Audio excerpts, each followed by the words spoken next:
নমস্কার। আজকে আমি আপনাদের সামনে একটা ছোট্ট সমস্যা তুলে ধরছি, যেটা আমার ক্ষেত্রে হয়েছে, সেই জন্যই আমি তুলে ধরছি সমস্যাটা। এরকম সমস্যা আরও অনেকেরই হতে পারে, যে আমরা যখন নিউ রেজিস্ট্রেশন করব তখন আমাদেরকে কিন্তু চট করে তার সঙ্গে ইকেআইসিটাও কিন্তু আমাদেরকে ইকিউআইসি যেটা আমাদের সেটাও কিন্তু করে নিতে হবে। এটা যদি আমরা হয়তো কোনো কারণবশত ভুলে গিয়ে হয়তো কোনো কারণে যদি আমরা ফেলে রাখি, তাহলে কিন্তু সমস্যা আমাদের। মায়েরা যখন আধার কার্ডটা নিয়ে আসছে, সবার কিন্তু সেক্ষেত্রে আধার লিঙ্কটা করা থাকে না। এবার দেখা যাচ্ছে একটা নাম্বার দিচ্ছে, সেটা আধারে নেই। আমরা সাধারণত জানি যে আধারে যখন নাম্বারটা পেয়ে যাই আমরা সেটাই সব জায়গায় পুট করি, যে ওইটাই লাগবে। আর যদি না থাকে সেক্ষেত্রে হয়তো মা যে নাম্বারটা দিচ্ছে সেটা দিয়ে আমরা মা যে নাম্বারটা দিচ্ছে সেটা দিয়ে আমরা আভা আইডিটা ক্রিয়েট করে ফেলছি, আভা অ্যাড্রেস সেটা করে ফেলছি। কিন্তু সেই মায়ের তৎক্ষণাৎ যদি আমরা ইকিউআইসিটা করি, তার মোবাইল ভেরিফিকেশান, তার সেই মায়ের ওই যে নাম্বারটা দিচ্ছে যদি আধারে না থাকে সেইটা দিয়ে, তখন কিন্তু আমরা আভা অ্যাড্রেস, আভা আইডি, তারপরে ফোন ভেরিফাই সবটা কমপ্লিট হয়ে যাচ্ছে। এবার তৎক্ষণাৎ যদি আমরা ইকিউআইসি কমপ্লিট করি, তাহলে গিয়ে তখন কিন্তু ওই জায়গাটাতে গিয়ে তখন আমরা যে ফোন নাম্বারটা তার দেওয়া আছে সেটা কিন্তু তখন কিন্তু আমাদের চলে আসছে, নাহলে আমরা বুঝতে পারছি না।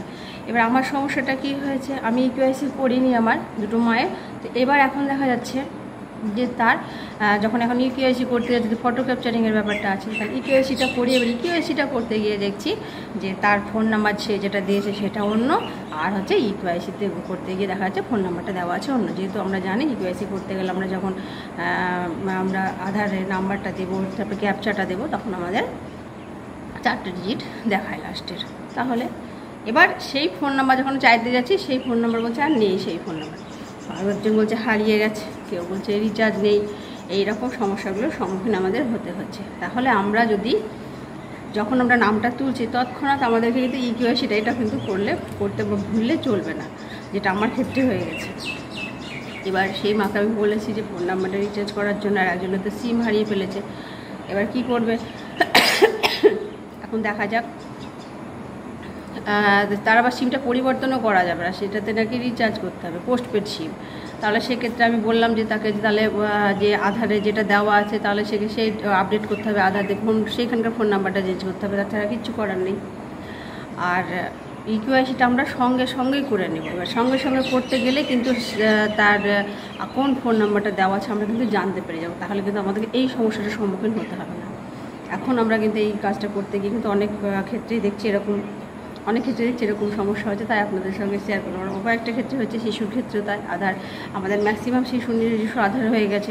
তারা আধারে যেই নাম্বারটা দিয়ে রেখেছে, তৎক্ষণাৎ যেগুলো করেছিলাম সেগুলো ঠিক আছে, যদি যে সামথিং কিছু বাকি আছে সেগুলো হয়তো দেখা যাচ্ছে 2-1টা নাম্বার চেঞ্জ করে ফেলেছে। তো আমাদেরকে আবার গিয়ে নক করতে হচ্ছে, বলতে হচ্ছে সেই ফোন রিচার্জ করার জন্য, নাম্বার রিচার্জ করার জন্য। আর আমাদের গ্রামের মধ্যে সাধারণত ওই ফোন নাম্বার চেঞ্জ করার একটা প্রবৃত্তি থেকেই থাকে, যতই বলি না কেন তাদেরকে। তো সেই জন্য এই সমস্যাটার সম্মুখীন যেন আমার মতো কেউ না হন, তাই আমি আপনাদের সঙ্গে শেয়ার করলাম ভিডিওটি, যে আমরা নিউ রেজিস্ট্রেশন করবো কি না তখনই আমরা তাদের আভা অ্যাড্রেস, ফোন ভেরিফাই, তারপরে আমাদের ইকিউআইসি এটা কমপ্লিট করে নেব, তাহলে আমাদের কাজটা খুব সহজ হয়ে থাকবে। ধন্যবাদ।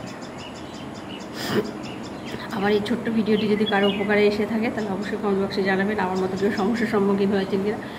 অনেকেই হবে এরকম সমস্যার সম্মুখীন, যেহেতু আমরা কাজ করতে ভুল তো মানুষ মাত্রই হয়, কাজ করতে হয়তো কোনো একটা মিস্টেক আমাদের হয়ে যায়, আর তখনই গিয়ে আমরা সমস্যাটার সম্মুখীন হয়ে যাচ্ছি।